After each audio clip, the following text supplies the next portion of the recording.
మన స్టార్ హీరోలు ఒకప్పుడు సినిమాస్ తీసేటప్పుడు 100 క్రోర్స్ కొట్టారంటే అది పెద్ద బిగ్గెస్ట్ ఇండస్ట్రీ హిట్‌గా భావించేవాళ్ళనమాట. సో, ఆ తర్వాత ఏమైందంటే 100 క్రోర్స్ నుంచి 200 క్రోర్స్ క్లబ్‌లో జాయిన్ అయ్యారనమాట. ఆ తర్వాత 300 ఆ తర్వాత 500 ఇప్పుడు 1000 క్రోర్స్ అలాగే ఇప్పుడు ఎయిమ్ ఫర్ 2000 క్రోర్స్ అనమాట. సో, ఇలా మార్కెట్ పెంచుకుంటూ పోతున్నారనమాట. సో, మార్కెట్ పెరిగే కొద్దీ హీరోల రెమ్యునరేషన్ కూడా పెరుగుతూ వస్తుంది. సో, ఆ విషయం గురించి తీసుకున్నామంటే 'పుష్ప 1' పాన్ ఇండియా రేంజ్‌లో రిలీజ్ అయింది. బట్ ఏందంటే మన తెలుగులో కన్నా తర్వాత బాలీవుడ్‌లో రిలీజ్ అయినప్పుడు భారీగా బ్లాక్ బస్టర్ హిట్ కొట్టిందనమాట. సో, అక్కడ కలెక్షన్స్ పరంగా కూడా భారీగా వచ్చాయి. ఇప్పుడు 'పుష్ప 2' పైన భారీ హైప్ వచ్చిందనమాట. సో, రీసెంట్‌గా వచ్చిన ప్రమోషనల్ ఈవెంట్స్ కూడా భారీగా హిట్ అవ్వడం వల్ల ఇంకొంచెం క్రేజ్ అండ్ బజ్ మూవీ పైన పెరిగింది. అయితే అల్లు అర్జున్ గారి రెమ్యునరేషన్ ఈ మూవీకి 300 క్రోర్స్ అంట. సో, ఇది ఒక రికార్డ్ స్థాయి రెమ్యునరేషన్ అనే చెప్పాలి. ఎందుకంటే ఇండియాలో ఫస్ట్ యాక్టర్ 300 క్రోర్స్ తీసుకోవడం అల్లు అర్జున్ గారే అనమాట. సో, ఆ తర్వాత చూసుకున్నామంటే విజయ్ తలపతి గారు ఉన్నారు. విజయ్ గారు ఉన్నారు. సో, ఆయన ఏంటంటే ఇంచుమించు 135 క్రోర్స్ నుంచి 275 క్రోర్స్ వరకు రెమ్యునరేషన్ తీసుకుంటారంట. ఆయన లాస్ట్ మూవీస్ 'గోట్' గాని అలాగే 'లియో' సినిమాకి ఇంత రెమ్యునరేషన్ తీసుకున్నారని తెలుస్తుంది. సో, ఆ తర్వాత చూసుకున్నామంటే షారుఖ్ ఖాన్ గారు కూడా ఏంటంటే 130 క్రోర్స్ నుంచి 275 క్రోర్స్ వరకు తీసుకుంటారని ఒక న్యూస్ ఉందనమాట. సో, ఆయన కూడా రీసెంట్‌గా ఆయన 2 సినిమాలు 'పఠాన్', 'జవాన్' 1000 కోట్ల క్లబ్‌లో జాయిన్ అయ్యాయి. సో, తర్వాత వచ్చిన 'డుంకీ' సినిమా కొంచెం నిరుత్సాహపరిచినా కూడా ఏంటంటే కలెక్షన్స్ పరంగా బాగానే నిలదొక్కుందనమాట ఆ మూవీ.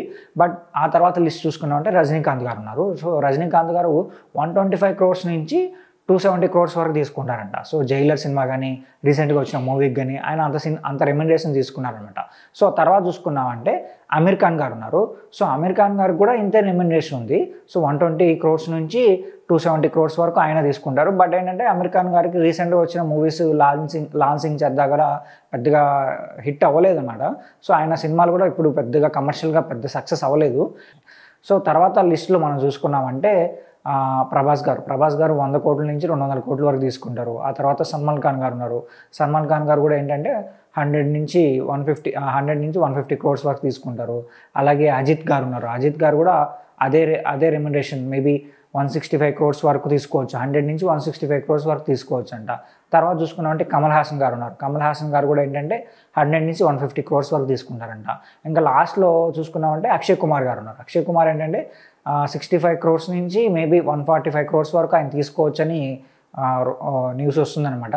బట్ మూవీ స్థాయి పెరిగే కొద్దీ హీరోల రెమ్యునరేషన్ కూడా భారీగా పెరిగిపోతుంది. సో, అలాగే ఏంటంటే మూవీ బడ్జెట్స్ కూడా బాగా పెరిగిపోతుంది అనమాట. ఈ మూవీ బడ్జెట్ పెరిగిపోయినప్పుడు ఏంటంటే ఈ మూవీ బడ్జెట్‌ని రికవరీ చేయడం కోసం అని చెప్పి మన మీద జనాల పైన ఆ బడ్జెట్‌ని రుద్దుతున్నారు. టికెట్స్ రూపంలో రుద్దుతున్నారనమాట. సో, మీరు బడ్జెట్ పెంచేసి మీ రెమ్యునరేషన్స్ పెంచేసుకొని సో, జనాల పైన టికెట్ రేట్స్ పెంచేస్తే సో, అప్పుడు జనాలే కొంచెం ఎఫెక్ట్ అవుతున్నారు. సో, టికెట్ రేట్స్ పైన కూడా మీరు కొంచెం ఆలోచించాలి. సో, బడ్జెట్ విషయంలో కూడా కొంచెం కంట్రోల్ చేసి మూవీ అవుట్‌పుట్ పైన ఎక్కువ కాన్సంట్రేషన్ చేసి మంచి అవుట్‌పుట్ జనాలకి ఇచ్చారంటే జనాలే మూవీని లాంగ్ రన్‌లో ఎంకరేజ్ చేస్తారు. ఇఫ్ ఇన్ కేస్ మీరు టికెట్ రేట్స్ తక్కువ పెట్టినా కూడా మూవీని జనాలు బాగుంది అనిపించారంటే థియేటర్‌కి వెళ్ళి ఖచ్చితంగా చాలా రోజుల వరకు చూస్తారు. సో, ఎందుకంటే మూవీస్ జనాలకి పిచ్చి కాబట్టి ఖచ్చితంగా చూస్తారు. సో, దీనిపైన ఒకసారి ఆలోచిస్తే బాగుంటుంది. బట్ చూద్దాం మరి. అయితే దీనిపైన మీరేమనుకుంటున్నారో కింద కామెంట్ చేయండి. అలాగే మా ఛానల్ సబ్స్క్రైబ్ చేసుకోండి.